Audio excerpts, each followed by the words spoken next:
Just part of the non-clapping wing of the congregation, but I couldn't resist.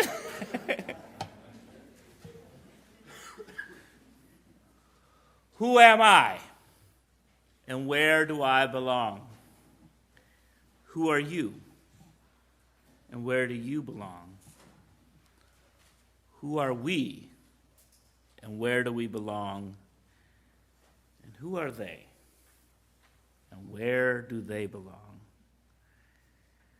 Where does the person end and the group begin? I am human.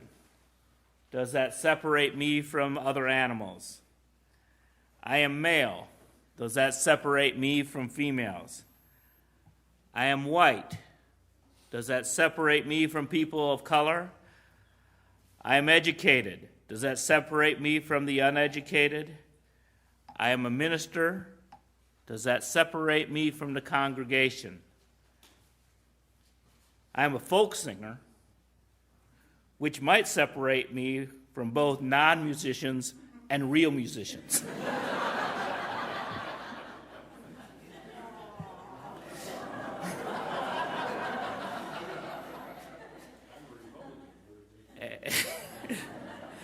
Every statement of individuality, every statement of I am, separates me from what I am not. Like an act of self-sculpture, I chip away all that does not apply to me. I am left with a smaller and smaller group of people I can call my own. I'm part of a smaller and smaller herd. But even in this whittling away of associates, something in me wants to run away from the herd I am in. In my mind, I want to affirm, I am not like most people. I am not like most white men. I am not like most intellectuals. I am not like most ministers. And I am not like most folk singers.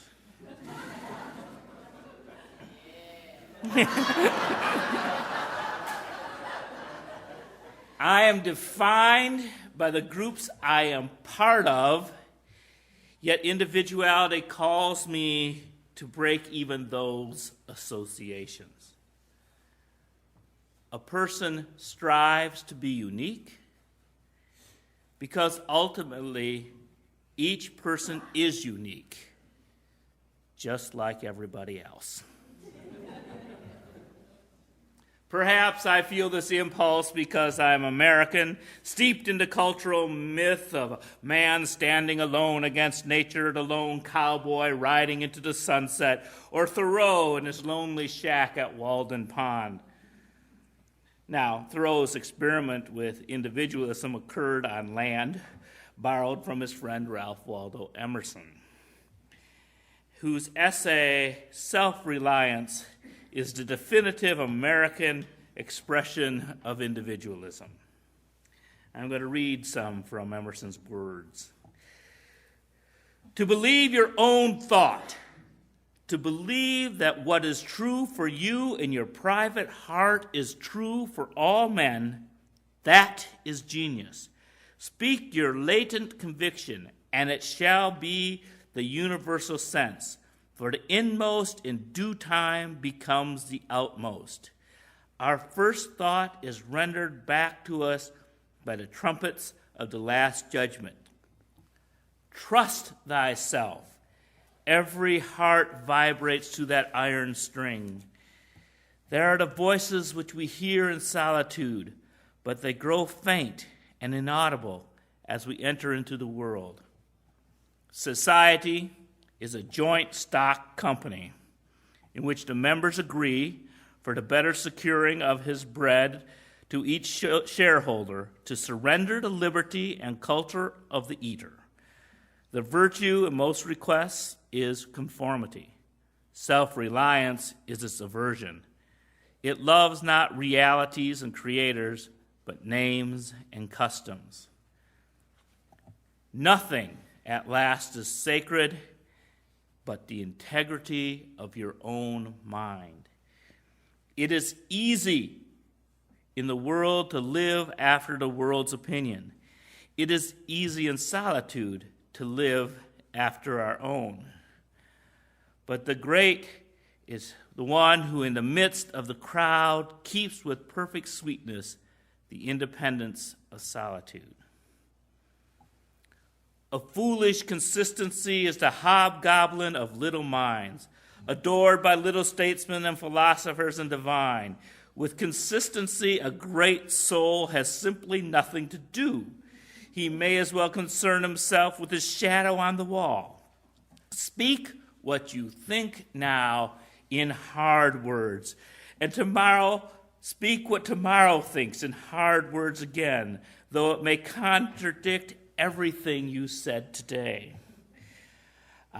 So you shall be sure to be misunderstood. Is it so bad, then, to be misunderstood? Pythagoras was misunderstood, and Socrates, and Jesus, and Luther, and Copernicus, and Galileo, and Newton, and every pure and wise that ever took the flesh to be great.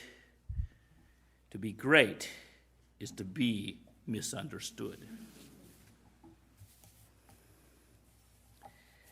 This 19th century individualism is echoed by a 20th century writer, Ayn Rand. And I stick with me. That's the trouble with preaching to a literate audience. In Atlas Shrugged, she writes, "For centuries, the battle of morality was fought between those who claimed your life belongs to God and those who claimed that it belongs to your neighbors, between those who preached that the good is the self-sacrifice for the sake of ghosts in heaven and those who preached that the good is self-sacrifice for the sake of incompetence on earth. And no one came to say that your life belongs to you and that the good is to live it." In Capitalism, the Unknown Ideal, she writes, "America's abundance was created not by public sacrifices to the common good, but to the productive genius of free men who pursued their own personal interests and the making of their own private fortunes. They did not starve the people to pay for America's industrialization, at least. They gave the people better jobs, higher wages, and cheaper goods with every new machine they invented, and with every scientific discovery or technological advance, and thus the whole country was moving forward and profiting, not suffering every step of the way. Individual rights are not subject to a public vote. The majority has no right to vote away the rights of the minority.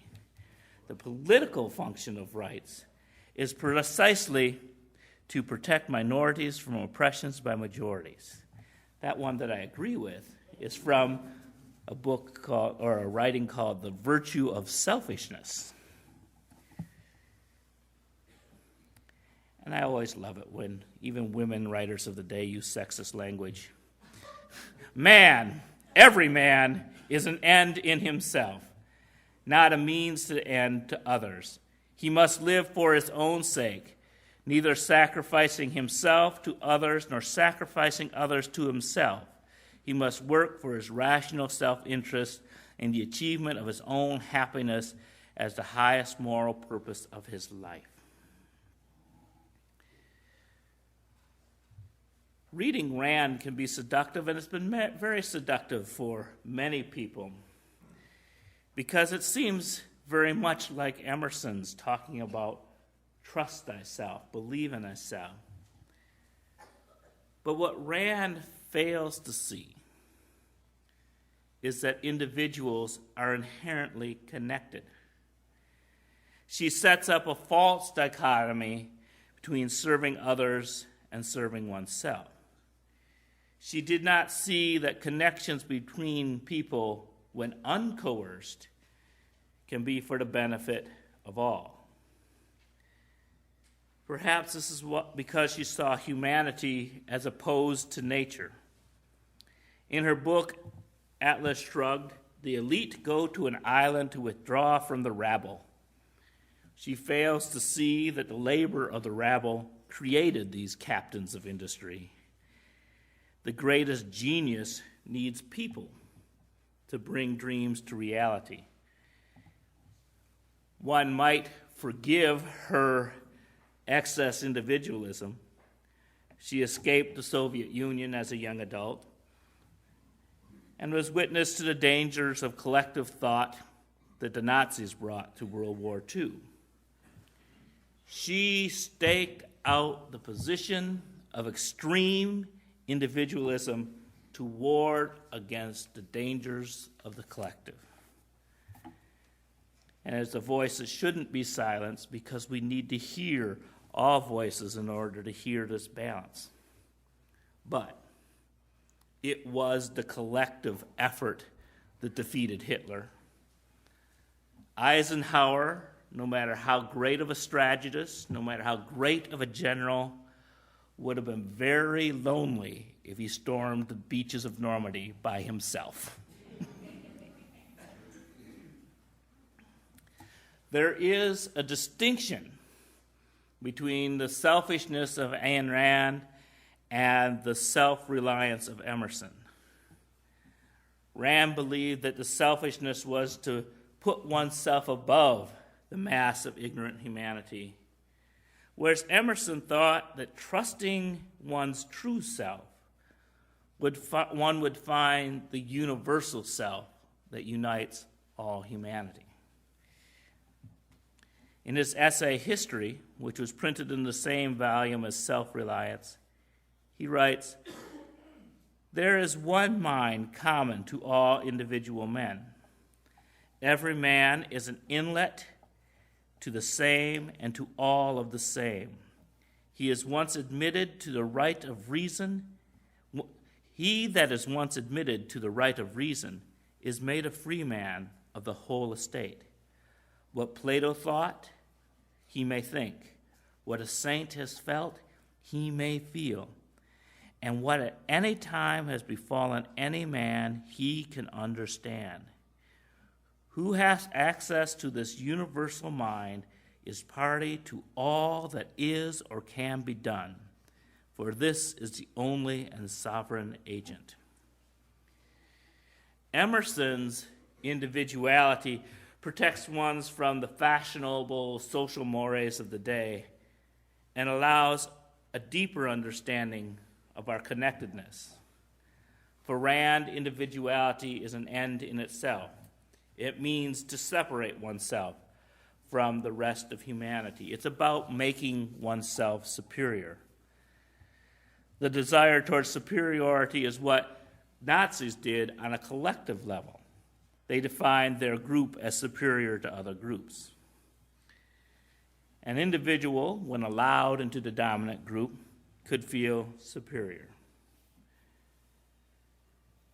And this isn't restricted to Nazis. It's something we all do. People talk about we are the superior sorority. We are the superior political party. We are the superior music fans. What other people listen to really isn't music. We are the superior basketball team. We are the superior religion. Aligning ourselves with a group we esteem makes us feel better about ourselves. But it is a false feeling. It is not based on anything real. If the point guard on my team hits 4 3-pointers, it does not actually make me a better person. And as a Michigan State fan, I sympathize with all you Wake fans out there.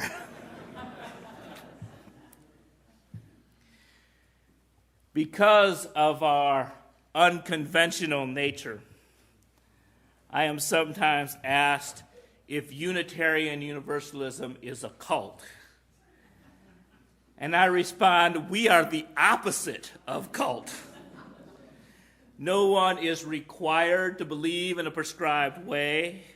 We hold no threat of hell or excommunication. We do not require tithes, although they're welcome. The power structure is spread out, so it's not focused on any one charismatic leader. We do not coerce individuals to join. There's no hazing or initiation rite. People join and leave as they feel it is right for them as individuals. We are the group that tells its members, believe in yourself. Yet, somehow we gather. We gather this group of people who believe in themselves, but yet are open enough to listen to others, because we realize that no one is an island. We are connected. And we can choose to better ourselves by being with other people. Article 20 of the UN's Universal Declaration of Human Rights says, everyone has the right to freedom of peaceful assembly and association, and no one may be compelled to belong to an association. This is the concept of voluntary association. One does not join a group out of compromise or fear. One joins a group out of enlightened self-interest. We join groups that we think will make our world better. This idea was described by the Unitarian theologian James Luther Adams. Adams' conception of the meaning and importance of voluntary associations grew directly from his understanding of authentically free spirit in the free church. He described the free church as a body of believers freely joined in a covenant of loyalty to the Holy Spirit of love, intentionally inclusive of dissent. If you've ever attended one of our meetings, you know this is true.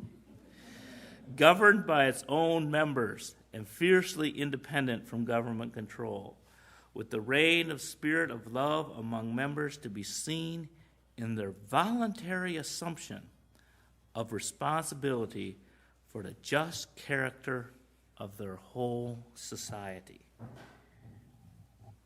Belonging is not a way to enhance one's status, nor is it a compromise to oneself. It is an attempt to improve oneself for the benefit of all. Some individualists want you to be independent, and some groups want you to be dependent upon them for truth and the resources for living. But true belonging relies on interdependence, everyone giving and receiving to the best of their abilities. May we bless and be blessed.